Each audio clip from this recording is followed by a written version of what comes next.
अब हमने आंकड़ों को व्यवस्थित करना आरोही अवरोही क्रम से सीखा, लेकिन आरोही अवरोही क्रम से व्यवस्थित करके हम सूचनाएं तब प्राप्त कर पाएंगे जबकि आंकड़े हमारे कम मात्रा में हो, कम संख्या में हो। लेकिन आंकड़ों की संख्या अगर बहुत ज्यादा है तब हम आरोही अवरोही क्रम में व्यवस्थित करके भी तुरंत निष्कर्ष निकालना हमारे लिए मुश्किल हो जाएगा। तब हम क्या करते हैं, तब हम आंकड़ों का वर्गीकरण करते हैं। और वो कैसे कर सकते हैं, उनके गुणों के आधार पर या वर्ग अंतराल के आधार पर।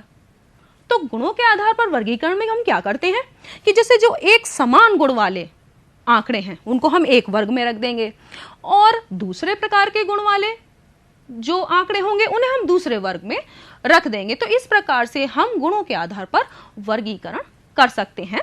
जैसा कि एक उदाहरण द्वारा हम देख सकते हैं कि प्रदेशों को एक अलग वर्ग में रखा गया है, उसमें ग्रामीण कितने हैं, यानी ग्रामीण जनसंख्या कितनी है, शहरी कितनी है, योग कितना है, तो हमने अलग अलग उन्हें वर्गों में रख दिया उनके गुणों के आधार पर। तो हम गुणात्मक आधार पर जब वर्गीकरण करते हैं तो क्या करते हैं कि समानता या असमानता के आधार पर आंकड़ों को विभिन्न वर्गों में हम बांट देते हैं। तो ये तब करते हैं जबकि आंकड़ों की संख्या ज्यादा होती है, और अगर कम आंकड़े हैं तो हम आरोही अवरोही क्रम में व्यवस्थित करके भी उसे निकाल सकते हैं। अब आंकड़ों की संख्या अगर बहुत ज्यादा है तो हम वर्ग अंतराल के आधार पर भी वर्गीकरण करते हैं। तो जब गुणों के आधार पर भी वर्गीकरण करके भी हम पर्याप्त सूचनाएं प्राप्त नहीं कर पाते तो क्या करते हैं कि इन आंकड़ों को समूहों में या वर्ग अंतराल के आधार पर भी हम व्यवस्थित कर सकते हैं।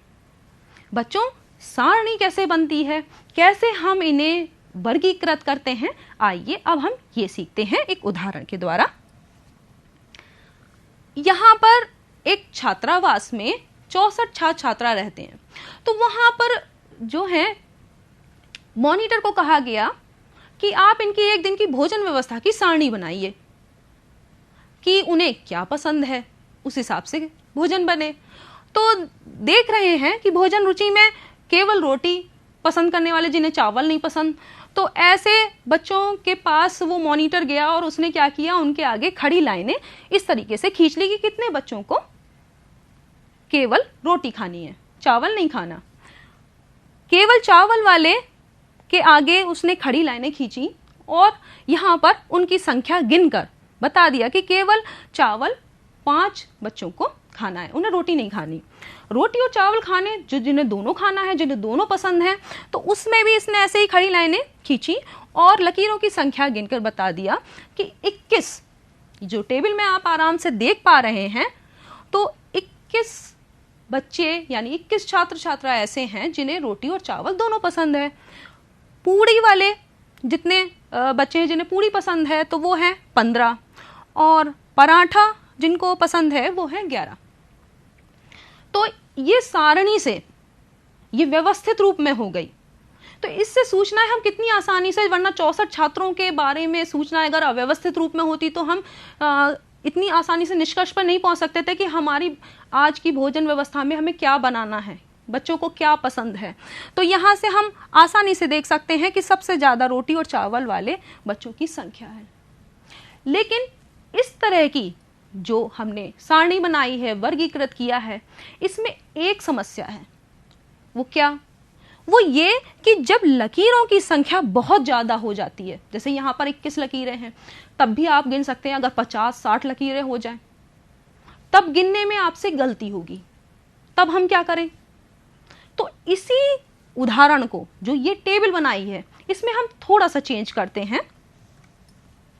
ये देखिए बच्चों, यहां पर क्या करते हैं कि हम जब लकीरें खींचते हैं तो यहां पर 5-5 के बंडल बना देते हैं।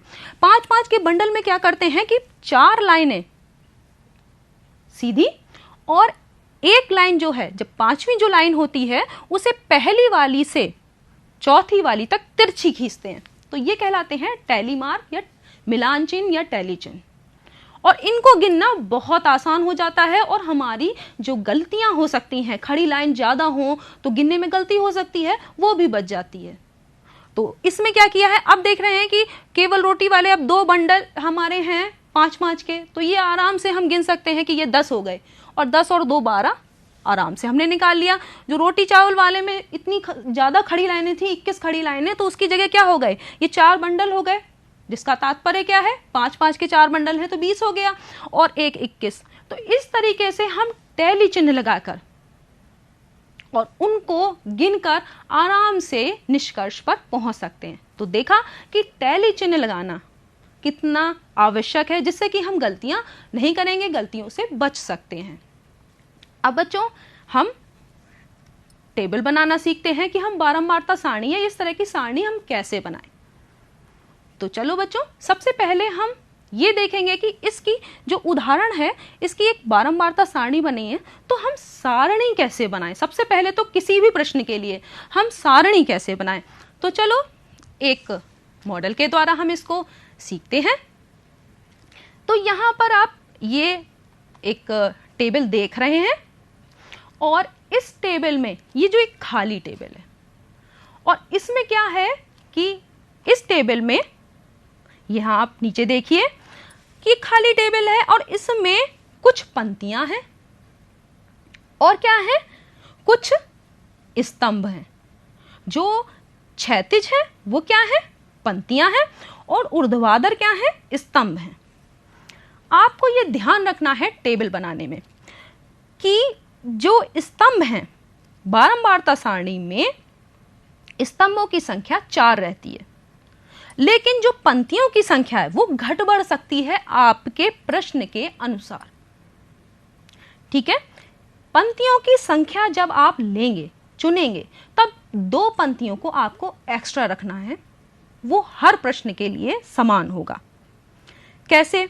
क्योंकि पहली पंक्ति में क्रम संख्या, प्राप्तांक, टैली चिन्ह और ये बारंबारता जो लिखा हुआ है ये होगा पहली पंक्ति में, और जो आपकी लास्ट पंक्ति है उसमें बारंबारता का हम योग करते हैं। तो आपको ये टेबल, खाली टेबल जो है, वो हर बारंबारता सारणी, जब भी आप सारणी बनाएंगे तो आपको ये यूज करनी है। और इसमें क्या है कि जो ये पंक्तियों की संख्या है आप प्रश्न के अनुसार घटा बढ़ा सकते हैं, लेकिन स्तंभ जो हैं, ये पहला स्तंभ जो कि क्रम संख्या का है, दूसरा प्राप्तांक। प्राप्तांक हमने यहाँ पे क्यों लिया है, यहाँ पे कुछ और भी हो सकता है, क्योंकि हमारा जो ये प्रश्न है जिसमें लिखा है कि 20 बच्चों के प्राप्तांक, तो आंकड़ों का जो विषय है वो है प्राप्तांक, तो हमने ये लिख लिया। तीसरे स्तंभ में हम प्राप्तांक कितनी बार रिपीट हुआ है, यानी पुनरावृत्ति उसकी कितनी बार हुई है, वो हम टैली चिन्ह यहाँ पर लगाएंगे, और उसके बाद टैली चिन्हों को गिनकर बारंबारता वाले स्तंभ में लिखेंगे। बारंबारता का मतलब क्या होता है कि आंकड़ों में कोई भी संख्या विशेष कितनी बार दोहराई गई है, रिपीट हुई है, पुनरावृत्ति उसकी कितनी बार हुई है। तो आप समझ गए कि स्तंभ हमें कितने लेने हैं, 4 स्तंभ लेने हैं, लेकिन जो ये पंक्तियां हैं क्षैतिज, वो हम अपने प्रश्न के अनुसार घटा बढ़ा सकते हैं, और 2 पंक्तियां आपको एक्स्ट्रा लेनी है जितने आपके आंकड़े हैं। पहली वाली पंक्ति ये लिखने के लिए, और जो लास्ट वाली है वो बारंबारता के योग के लिए। तो चलो बच्चों, अब हम इस प्रश्न के अनुसार, जो कि यहाँ पे लिखा हुआ है कि 20 बच्चों के प्राप्तांक हैं, जो कि उन्हें गणित विषय में 10 अंक यानी पूर्णांक 10 है, उसमें से मिले हैं, तो इनकी सारणी बनानी है बारंबारता बंटन सारणी या उसे बारंबारता सारणी, क्योंकि इसमें बारंबारता का प्रयोग है। अब देखते हैं कैसे क्रम संख्या लिखेंगे। तो क्रम संख्या में क्या करेंगे, हम देख पा रहे हैं हम क्या लिखेंगे, क्रम 1 है, 2 है, 3, फिर 4 और 5। लास्ट वाला हम छोड़ देंगे, हमने बताया था कि ये योग का है बारंबारता के। अब प्राप्तांक, तो प्राप्तांकों को हम आरोही क्रम में व्यवस्थित करेंगे। तो सबसे आरोही क्रम का मतलब है बढ़ता हुआ क्रम। तो सबसे छोटा वाला प्राप्तांक कितना है, जो अंक मिले हैं वो है 5, तो हम पहले लिखेंगे 5, उसके बाद उससे बड़ा है 7, तो हम यहाँ पे 7 लिख देंगे, उससे बड़ा 8 लिखा, और फिर यहाँ देख रहे हैं कि 9 है, हमने 9 लिख दिया, और सबसे बड़ा 10 में 10, तो यहाँ पर हम लिख देंगे 10। अब आपको ये समझ में आ गया होगा कि हम किस तरीके से आंकड़ों को आरोही क्रम में हम व्यवस्थित कर लेते हैं। टैली चिन्ह में हम देखेंगे कि 5 कितनी बार आया है। तो यहाँ देख रहे हैं 5 एक बार और 5 दो बार, 2 बार आया है। तो हम क्या करेंगे, 2 खड़ी लाइन खींचेंगे। टैली चिन्ह को हम मिलान चिन्ह भी कहते हैं, जो कि प्रश्न से हम मिलाकर यहाँ पर खड़ी लाइनें खींच रहे हैं। फिर उसके बाद 7 गिनो तो देखो 1 2 3 4 5 6 7 8, 8 बार आया है। तो 8 के लिए क्या करेंगे, 5 का एक हम बंडल बनाएंगे। तो इसके लिए क्या करते हैं, 4 खड़ी लाइन खींचते हैं, 3 और ये 4, ये हमने खींची। और फिर क्या करते हैं, पहली वाली से चौथी वाली तक एक तिरछी लाइन खींचते हैं। तो ये हो गया 5 का हमारा एक बंडल। उसके बाद हमें 3 और लेने हैं 8 के लिए, तो हम यहाँ पर 3 और ले लेंगे। ठीक है, तो ये हो गया हमारा 8। अब अगले वाले में देखो कि 8 कितनी बार आया है अंक, तो देखते हैं 1 2 3 और 4 बार। तो हम क्या करेंगे, 4 खड़ी लाइन खींचेंगे, 1 2 3 और 4। अब 9 देखते हैं, 1 2 3 और 4, 4 बार ही 9 भी आया है। तो हम यहाँ पर 4 खड़ी लाइनें खींचेंगे, जिनको हम क्या कहते हैं, टैली चिन्ह या मिलान चिन्ह। ये हमने चिन्ह लगा लिए। अब 10 देखते हैं, 10 एक बार यहाँ आया है और 10 2 बार आया, एक ये और एक ये। तो हम यहाँ पे क्या करते हैं, 2 चिन्ह हमने लगा दिए, 2 खड़ी लाइन खींच दी।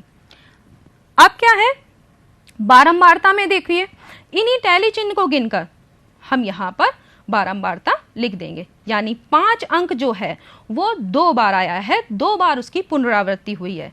7 कितनी बार आया है, 8 बार। 8 अंक कितने बच्चों को मिला है, 4 बच्चों को, यानी उसकी 4 बार पुनरावृत्ति हो रही है।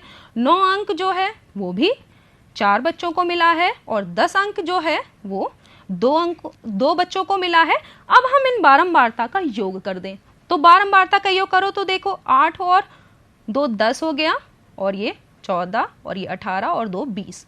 तो हमारा बारंबारता का योग कितना आया, हमारा बारंबारता का योग आ गया 20। और देख रहे हो कि हमने 20 बच्चों के ही प्राप्तांक लिए थे। इसका मतलब हमसे कोई गलती नहीं हुई है और हमारा ये मैच कर रहा है। अब आप जो ये अव्यवस्थित आंकड़े हैं इनको देखिए और ये व्यवस्थित आंकड़ों को देखिए। टेबल बनाने में आप ये फर्क देख रहे हैं कि हम आसानी से ये बता सकते हैं कि 10 में 10 प्राप्तांक 2 बच्चों को मिले हैं। सबसे ज्यादा 7 प्राप्तांक रिपीट हुआ है, जो कि 8 बार है। तो इस तरीके से हम आसानी से ये बता सकते हैं, व्यवस्थित अगर हम आंकड़ों को कर लें, जो कि यहाँ पे दिख रहा है, तो हम निष्कर्ष तुरंत निकाल सकते हैं।